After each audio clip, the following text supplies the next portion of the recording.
Welcome back po sa Panahon TV. Sa puntong ito naman, alamin na natin ang agwat ng temperatura sa iba't ibang bahagi ng bansa. Unahin po natin sa bahagi ng Luzon. Kapag po mataas ang temperatura, ibig sabihin po nito mainit po ang panahon. So ito po ay mararamdaman dito po yan sa Maylawag City, Tugigaraw, Olonga po at maging sa Legazpi. Yan po ay merong 24 to 32 degrees Celsius at makakaranas pa rin po ng mga kaulapan na posibleng magdulot ng mga pag-ulan o pagkidlat, pagkulog. Samantala, ang pinakamababa at pinakamalamig na temperatura naman po ay dito sa Baguio City. Yan po ay 17 to 22 degrees Celsius at meron pa rin po tayong posibilidad ng mga pag-ulan o mga thunderstorms. Ngayon naman po, dumako naman po tayo sa Visayas. Dito po sa may Iloilo, Bacolod, Cebu at maging dito po sa Tacloban. Magkakapareha po ang temperatura dyan na aabot ng 24 to 30 degrees Celsius at magiging partly cloudy with brief rain showers or thunderstorms. At punta naman po tayo sa Mindanao area. Kung mapapansin po natin, dito po sa may Cagayan de Oro, pinakamababa na po ang temperatura dyan. Yan po ay 24 to 30 degrees Celsius. At ito naman po ang pinakamainit pong temperatura. Dyan po yan sa may Zamboanga. Yan po yaabot ng 25 to 31 degrees Celsius. Ngayon naman, dumako naman po tayo sa agwat ng temperatura sa selected areas ng bansa.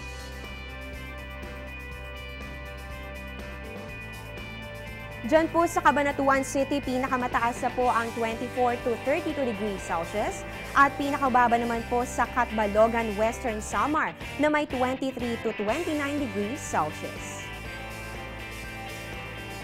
Dito naman po sa Surigao, yan po ay may 24 to 31 degrees Celsius at ganoon din naman po sa Dipolog, yan po ay sa may Zamboanga. Yan po ay 24 to 31 degrees Celsius din. At dito naman po sa may Kidapawan, North Cotabato, meron pong 23 to 31 degrees Celsius.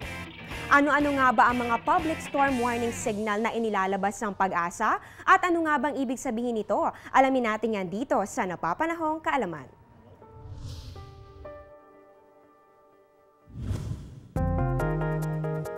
May 4 na public storm warning signal ayon sa Philippine Atmospheric, Geophysical and Astronomical Services Administration o Pag-asa. Ang signal number 1 ay may hanging 30 to 60 kilometers per hour. Dito ay maaaring magkaroon ng pag-ulan sa loob ng 36 hours. Kapag signal number 1, sinususpindi na ang klase ng preschool at kindergarten sa mga pribado at pampublikong paaralang apektado ng bagyo. Ang signal number 2 naman ay may hanging 60 to 100 kilometers per hour. Dito ay sinususpindi na ang klase sa mga apektadong lugar mula preschool hanggang elementary level. Ang signal number 3 naman ay nagtataglay ng hanging may lakas na 100 to 185 kilometers per hour. Kapag ganito kalakas ang bagyo, wala ng klase sa mga apektadong lugar mula preschool hanggang college. At ang pinakamatindi, ang signal number 4 na may hanging 185 kilometers per hour at pataas. Dito ay wala ng klase sa lahat ng antas at kadalasang hindi na rin pinapapasok ang mga empleyado ng mga kumpanya. Tandaan na ang public storm warning signal ay base sa lakas ng hangin at hindi sa lakas ng ulan. Maaaring walang ulan kahit may bagyo. Ngunit pakatandaan na ang malakas na hangin ay mapaminsala din sa ating kaligtasan.